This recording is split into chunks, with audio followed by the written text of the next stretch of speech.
Hi everyone, my name's Tim from Project Skyhook. Came to showcase our startup here and tell you guys what we're doing, why we're doing it, and figured I'd start with some intros.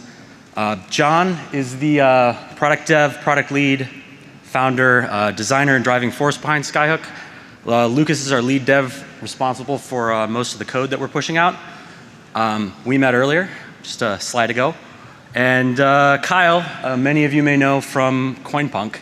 He got the Bitcoin Foundation grant last summer and is also currently maintaining Bitcoin JS Lib, which many of the people that you've seen present probably use.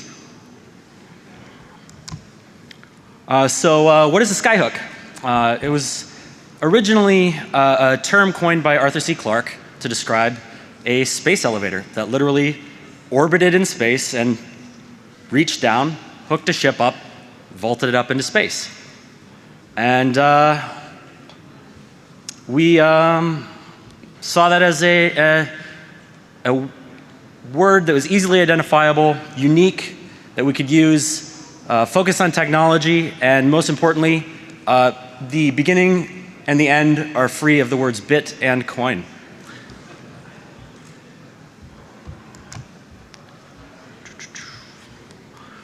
So until Bezos or someone builds us a space elevator, this is a Skyhook. It's an open source $1,000 Bitcoin ATM. We launched a little over 3 months ago now.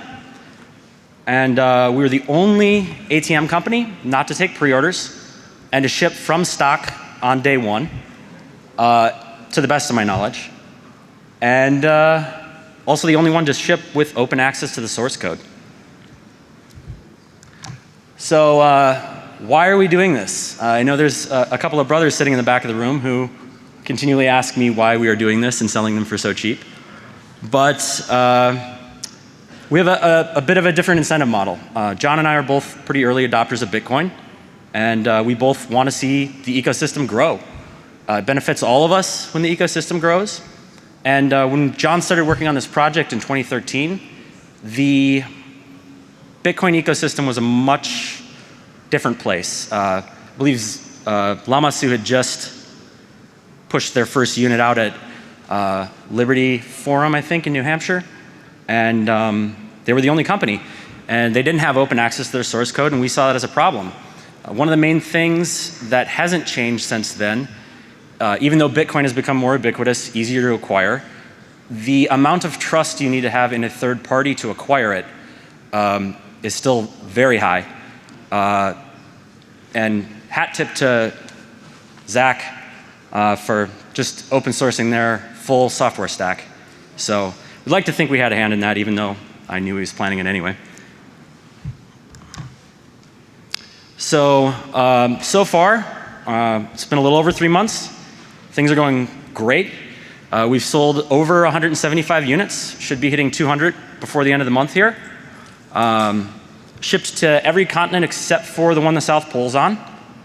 And we're currently supporting US dollars, Canadian dollar, Mexican pesos, euros, Australian dollars, Colombian pesos, Costa Rican colon, Philippine pesos, and Polish zloty. And there's actual pictures of our ATMs in use. I think Zach took the one in the lower right.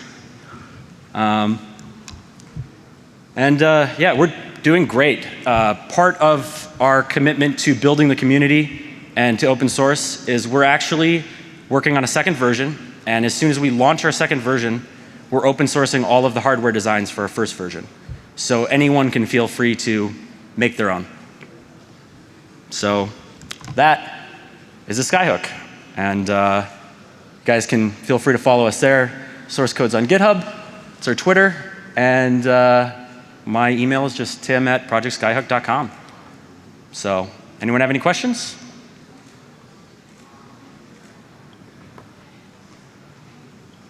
Yay, nay? What's the process for adding additional currencies? Unfortunately, due to largely regulation, it's a regulation and export law, It's a process that involves us having to go to the manufacturer of the bill acceptor and get them to change the firmware.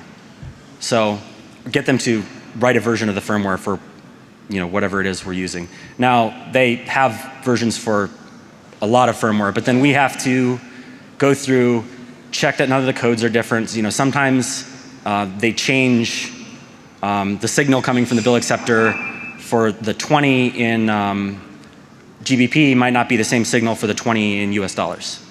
And so we have to go through and test and make sure that the machine isn't taking in $10 bills and thinking they're hundreds. But yeah, it's not easy, but it's not that hard either. It just takes time, and we wait until we see demand or we get people to ask, and then we work on it as we can.